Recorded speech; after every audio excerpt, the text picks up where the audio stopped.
Imagine the dream of a lifetime. I spend my career saving and saving toward one day purchasing a home in our land in Eretz Yisrael.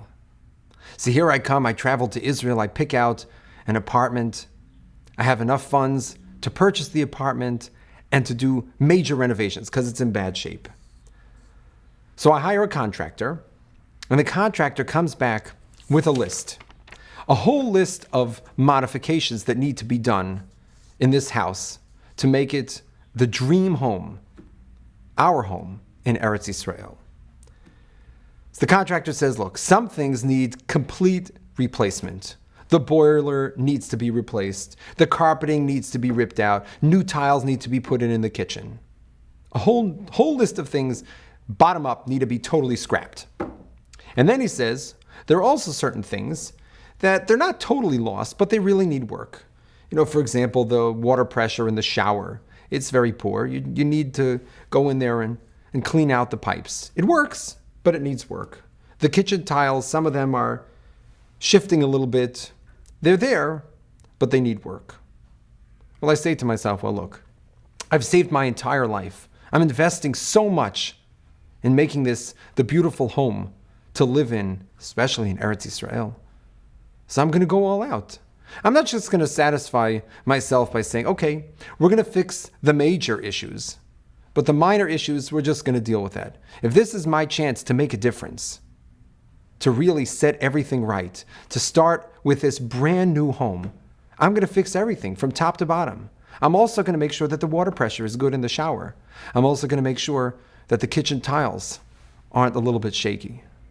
Says Rav Kook in the beginning of the 14th chapter of Orot Teshuva, perhaps similarly, we find the same concept when it comes to tshuva.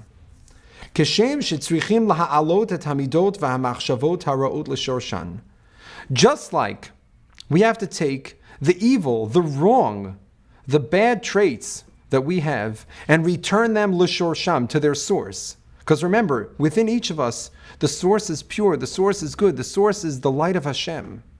We've gone somewhere else. We've strayed. We need to bring it back. So just like we have to do that for the midos that are rose, that are bad, that totally need replacing, they need to be brought back, they need to be gutted to their original state. Kedei l'saknan ulamaskan, to fix them and sweeten them. Kein tzrichim laha'alot et hamidot v'hamachshavot haktanot. Also, we have to fix, we have to bring back, we have to ennoble the machshavot haktanot, the small ideas. Machshavot haktanot, they're not bad, but they're not grand. They're not glorious. They're not divine. They're small-minded. Small-minded ideas, says Rav Kook, they too need fixing. Aval pishin tovot, even though they're good. Aval einon b'ma'ala gdola u'me'ira, but they are not of an exalted state. They're not enlightening. L'makor shorshan, we have to bring those too back to their source. Ulaha'a'iran be'or shel gedula, and we have to fill them with the light of greatness. This idea, says Rav Kook, means not just settling for adequate tshuva.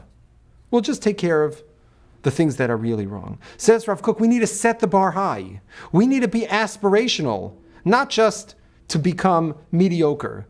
We need to become great. We have that capacity if we are choser l'shorshan, to come back to who we truly are.